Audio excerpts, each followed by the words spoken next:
Assalamualaikum warahmatullahi wabarakatuh. Perkenalkan, nama saya Dewi Wardah dari Fakultas Ekonomi dan Bisnis, Prodi Akuntansi, mata kuliah Teori Akuntansi, kelas 5 SIP 3. Di sini saya akan membahas salah satu teori yang menurut saya paling unik, yaitu teori perilaku konsumen.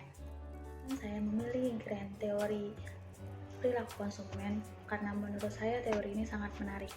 Di sini teori ini membahas bagaimana kita mempelajari perilaku manusia agar mau dan tertarik untuk membeli produk, barang, ataupun jasa yang diproduksi oleh perusahaan.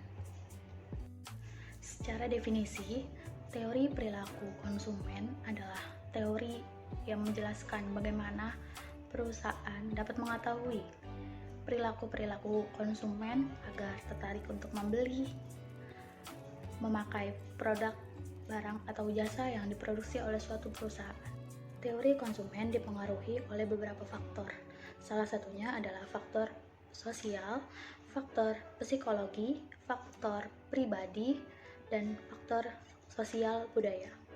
Salah satu faktornya yaitu faktor psikologi yang terdiri dari motivasi, persepsi. Sementara pribadi ada dari usia dan pekerjaan. Faktor budaya terdiri dari kelas sosial dan subbudaya. Sementara faktor sosial terdiri dari usia dan kelas sosial. Cara yang dilakukan perusahaan agar dapat menarik customer atau pelanggan untuk membeli produk yang dijual. Pertama, melakukan iklan di sosial media. Di era digitalisasi, sudah banyak suatu perusahaan yang mempromosikan barang atau jasa yang mereka punya sosial media, contohnya melalui Instagram, melalui Facebook Ads, melalui Google, melalui aplikasi terbaru yaitu TikTok, dan dapat meningkatkan kualitas produk barang yang dijual, menciptakan logo dan nama usaha yang unik. Jika produk yang dijual adalah produk baru yang belum terkenal di pasaran, lebih baik memberikan suatu tester agar customer dapat mengetahui kualitas produk barang yang dijual, lalu memberikan diskon agar menarik customer untuk mau dan mencoba membeli produk terbaru tersebut. Suatu produk perilaku konsumen dibedakan menjadi dua, yaitu perilaku konsumen rasional dan perilaku konsumen irasional. Perilaku konsumen rasional adalah suatu kegiatan konsumsi bisa dikatakan rasional jika beberapa hal di bawah ini diperhatikan. Pertama, produk tersebut bisa memberikan kepuasan dan nilai guna yang optimal. Kedua, produk tersebut memang benar-benar dibutuhkan oleh konsumen. Ketiga, kualitas atau mutu produk tersebut terjamin atau baik harga suatu produk sesuai dan setara dengan kemampuan yang dimiliki oleh konsumen. Yang kedua, perilaku konsumen irasional. Perilaku irasional adalah kebalikan dari perilaku rasional. Suatu perilaku yang dilakukan agar tertarik dan terpukau pada promosi dan iklan dari suatu produk, baik melalui media cetak, elektronik, atau sosial. Dua, merek yang dimiliki hanya merek terkenal. Ketiga, utamakan gengsi atau prestis.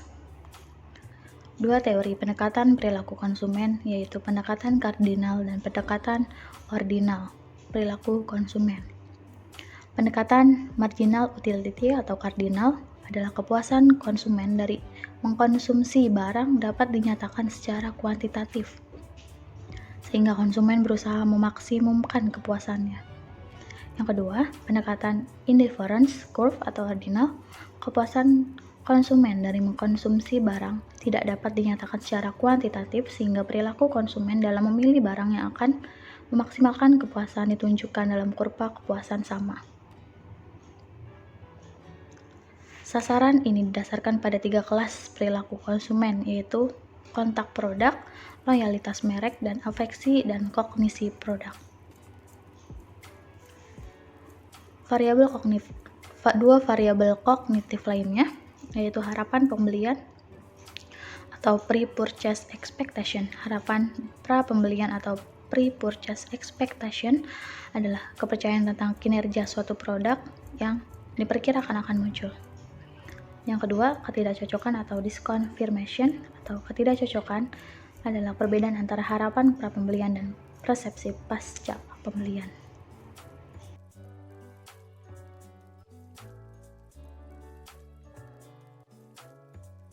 Mempelajari tentang perilaku konsumen sangatlah penting di dalam perusahaan karena konsumen merupakan titik fokus di dalam suatu pemasaran. Karena dengan mempelajari perilaku konsumen, kita dapat mengetahui apa saja hal yang dibutuhkan dan diperlukan manusia di kehidupan sehari-harinya. Yang dapat diambil dari permasalahan perilaku konsumen yaitu proses yang akan dilalui oleh seseorang dalam melakukan kegiatan seperti mencari, membeli, mengevaluasi untuk dikonsumsi, memenuhi kebutuhannya. Perilaku konsumen ini sangat penting dalam kehidupan setiap hari. Konsumen dalam kehidupan sehari-hari selalu mengalami perubahan sifat karena lingkungan yang terjadi di masyarakat. Maka dari itu, perusahaan sangatlah penting untuk mempelajari setiap perilaku konsumen atau manusia yang setiap harinya berubah karena dipengaruhi oleh beberapa faktor-faktor tertentu. Demikian penjelasan saya tentang teori perilaku konsumen. Kurang lebihnya saya mohon maaf. Terima kasih. Wassalamualaikum warahmatullahi wabarakatuh.